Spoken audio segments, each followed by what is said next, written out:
SR group एक ऐसा नाम जो कभी हर इंडस्ट्री में छाया हुआ था। एनर्जी से लेकर ऑयल तक, पावर से लेकर पोर्ट तक, टेलीकॉम से लेकर स्टील तक हर जगह एसआर ग्रुप का दबदबा था। एक समय ऐसा था जब एसआर की तुलना टाटा, बिरला और अंबानी जैसे दिग्गज बिजनेस ग्रुप से होती थी। और अगर यह ग्रुप अगले 10 साल तक और मार्केट में टिका रहता तो शायद आज रिलायंस इंडस्ट्रीज से भी आगे निकल चुका होता।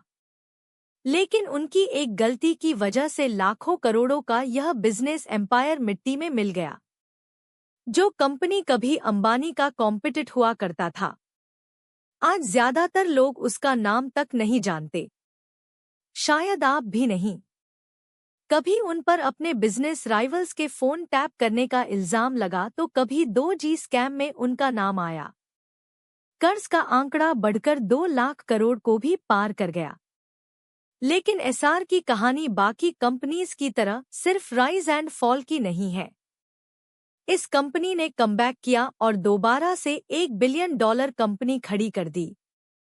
तो आइए आज की वीडियो में जानते हैं एसआर ग्रुप की पूरी कहानी, उसके राइज, फॉल और फिर उस धमाकेदार कमबैक की पूरी दास्तान।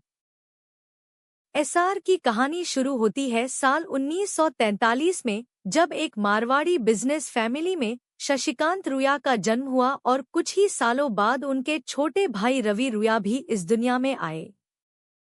पिता एक बहुत ही डिसिप्लिन्ड और विजनरी इंसान थे, जिनका ट्रांसपोर्ट एंड शिपिंग का एक छोटा सा बिजनेस था। रुया ब्रदर्स ने अपनी पढ़ाई पूरी करने के बाद बहुत ही कम एज में अपने पिता का हाथ बटाना शुरू कर दिया।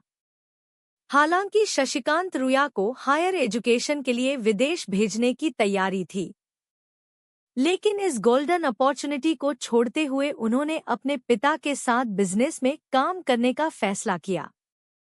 फिर जब साल 1969 में उनके पिता की डेथ हुई तो रुया ब्रदर्स ने डिसाइड किया कि फैमिली बिजनेस को छोड़कर वह अपना खुद का बिजनेस शुरू करेंगे। और इस तरह शुरुआत हुई एसआर कंस्ट्रक्शन एंड इंजीनियरिंग के नाम से एक नई कंपनी की। एसआर का मतलब एस एंड आर से था। एस यानी कि शशि एंड आर यानी कि रवि। उन्हें 2.5 करोड़ का पहला सबसे बड़ा प्रोजेक्ट मद्रास पोर्ट की तरफ से मिला, जिसमें उन्हें एक आउटर ब्रेक वाटर कंस्ट्रक्शन करना था और यही वो प्रोजेक्ट था जिसने एसआर ग्रुप की नींव रखी। दरअसल शुरुआत में वह सिर्फ कंस्ट्रक्शन एंड इंजीनियरिंग के काम ही किया करते थे, जैसे bridges, dams and power facilities बनाना। लेकिन 1980 के बाद इस कंपनी ने तेजी से अपने बिजनेस को एक्सपेंड करना शुरू कर दिया। सबसे पहले उन्हें एक अपॉर्चुनिटी दिखी एनर्जी सेक्टर में, क्योंकि इंडियन गवर्नमेंट ने कॉन्ट्रैक्ट ड्रिलिंग बिजनेस को प्राइवेट कंपनीज के लिए ओपन कर दिया था, जिसका फायदा उठाकर वह ऑयल एंड गैस सेक्टर में तेजी से आगे बढ़ सकते थे, और हुआ भी वैसा ही। कुछ ही सालों में एसआर भारत की सबसे बड़ी प्राइवेट रिग ऑपरेटर्स में से एक बन गई। आपकी जानकारी के लिए बता दूं कि रिग का मतलब होता है वह मशीन जिसे जमीन के अंदर से तेल या गैस निकाली जाती है। एसआर ग्रुप ड्रिलिंग ऑपरेशंस के लिए रिग्स इंस्टॉल करता था। ऑयल या गैस एक्सट्रैक्ट करने के अलावा ड्रिलिंग का पूरा ऑपरेशन सेफ और एफिशिएंट तरीके से मैनेज करना और उसके मेंटेनेंस का काम भी वह देखते थे। फिर आया साल 1994, जब गुजरात के जामनगर जिले के वाडनार में एसआर ने एक बड़ी रिफाइनरी बनाना शुरू किया।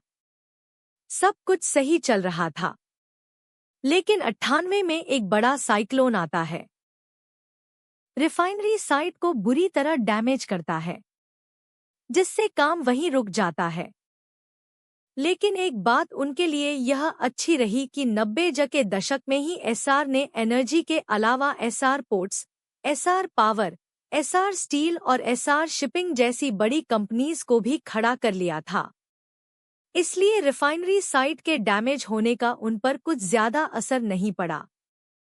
1995 में जब इंडिया में मोबाइल सर्विसेज प्राइवेटाइज हुई तो एसआर ने स्विट्जरलैंड की एक कंपनी स्विस पीटीटी के साथ जॉइंट वेंचर में एसआर सेलफोन की शुरुआत की और दिल्ली से जीएसएम ऑपरेशंस को शुरू किया गया। लेकिन 99 में स्विस पीटीटी ने एशिया से ही पूरी तरह से एग्जिट ले लिया, जिसके बाद एसआर ने हांगकांग की एक कंपनी हडसन के साथ मिलकर जीएसएम सर्विस को इंडिया के और भी कई स्टेट्स में एक्सपेंड करना शुरू किया और नाम रखा गया हचसन एसआर।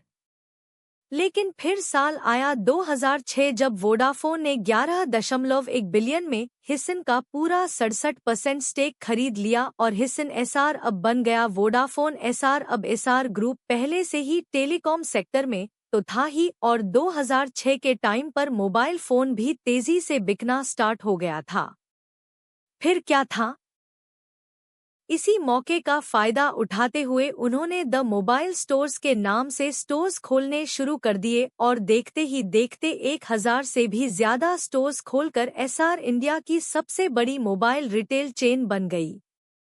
फिर आया साल 2011 जब टेलीकॉम में बढ़ते कंपटीशन और गवर्नमेंट के नए नए रूल्स की वजह से रुया ब्रदर्स को टेलीकॉम का फ्यूचर डार्क लगने लगा और उन्होंने एसआर में अपने बचे हुए 33% शेयर्स को $5 बिलियन में बेचकर टेलीकॉम सेक्टर से पूरी तरह एग्जिट हो गए। इस डील को उस समय के टेलीकॉम सेक्टर का सबसे सक्सेसफुल एग्जिट माना जाता है। और दोस्तों, जब एसआर ने एनर्जी सेक्टर में अपना पैर जमाया तो साथ ही साथ उसने एसआर पावर के नाम से पावर प्रोजेक्ट्स में भी कारोबार शुरू कर दिया था और 91 में यह ग्रुप इंडिया का पहला इंडिपेंडेंट पावर प्रोड्यूसर बन गया था। और यही नहीं, इन्होंने गुजरात के अलावा मध्य प्रदेश, उड़ीसा और इंटरनेशनल लेवल पर कनाडा तक अपने पावर प्लांट्स बना लिए थे। अभी तक सब कुछ सही चल रहा था।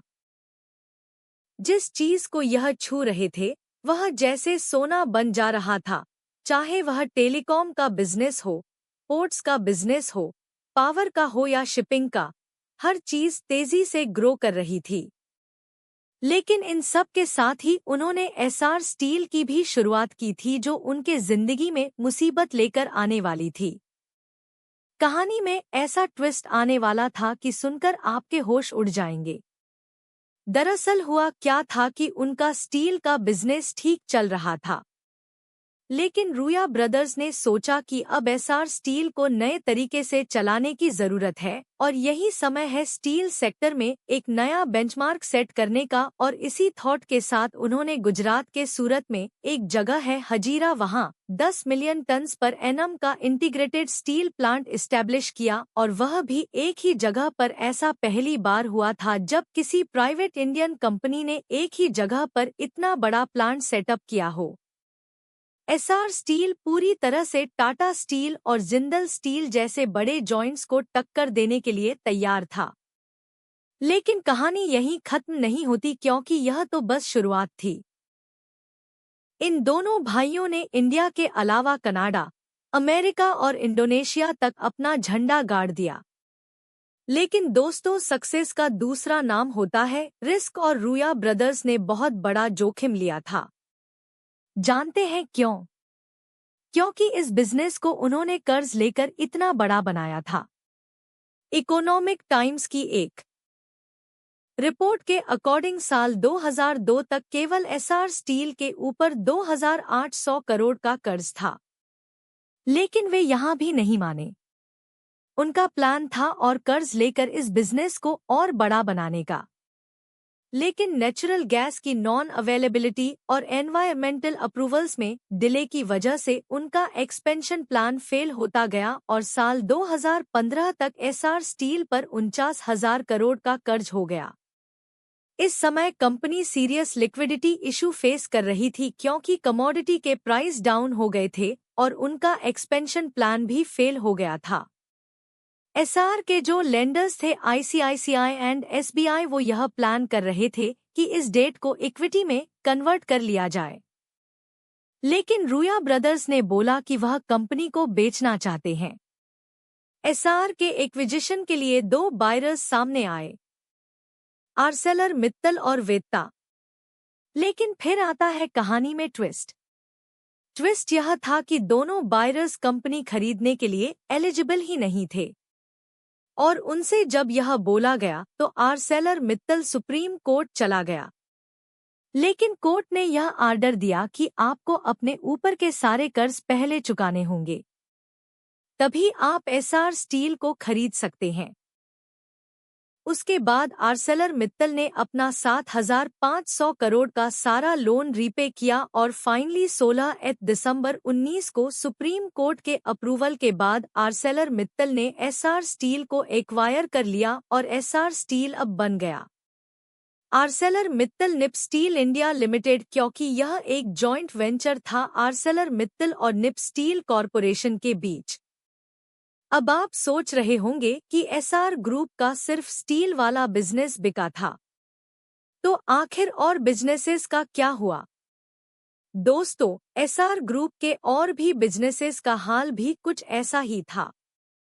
जैसे अगर हम बात करें एसआर पावर की, तो वह भी स्टार्टिंग में एक अलग उड़ान पर था और 5,000 मेगावाट से ज्यादा की जनरेशन कैपेसिटी के साथ वह इंडिया के पावर सेक्टर का एक मेजर प्लेयर बन गया था। लेकिन इन दोनों भाइयों से यहाँ पर भी एक गलती हो गई।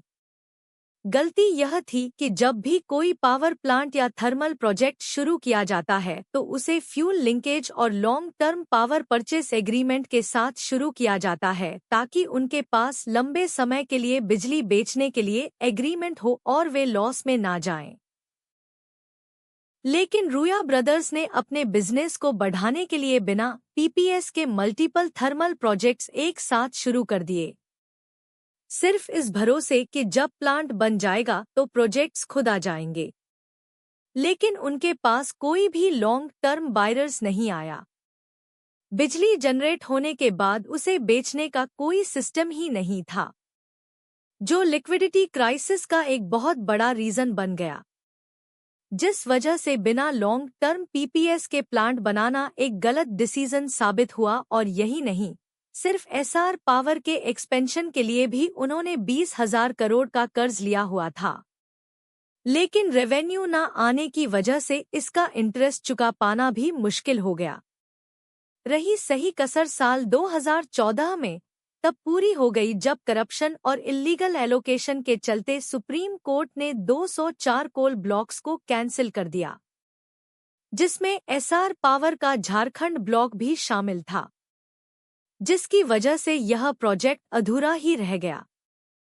साथ ही उनके कुछ पावर प्रोजेक्ट्स जो इंपोर्टेड कोल पर डिपेंडेंट थे, वह भी कोल के ग्लोबल प्राइस बढ़ने से धीरे धीरे बंद होते चले गए, एसआर पावर को बर्बाद कर दिया। लेकिन दोस्तों, अगर प्रॉब्लम सिर्फ एसआर पावर और एसआर स्टील तक ही सीमित होती तब भी वह इन दो कंपनीज को छोड़कर बाकी कंपनीज को ग्रो कर लेते। लेकिन उनके सभी बिजनेसेस का हाल भी ऐसा ही था। जैसे कि अगर हम एसआर पोर्ट्स की ही बात करें, जो SR group CBM gas project खड़ा किया। आज SR oil and gas Bharat के सीबीएम गैस प्रोडक्शन का 65% हिस्सा देता है। लेकिन एसआर का विजन सिर्फ एनर्जी तक ही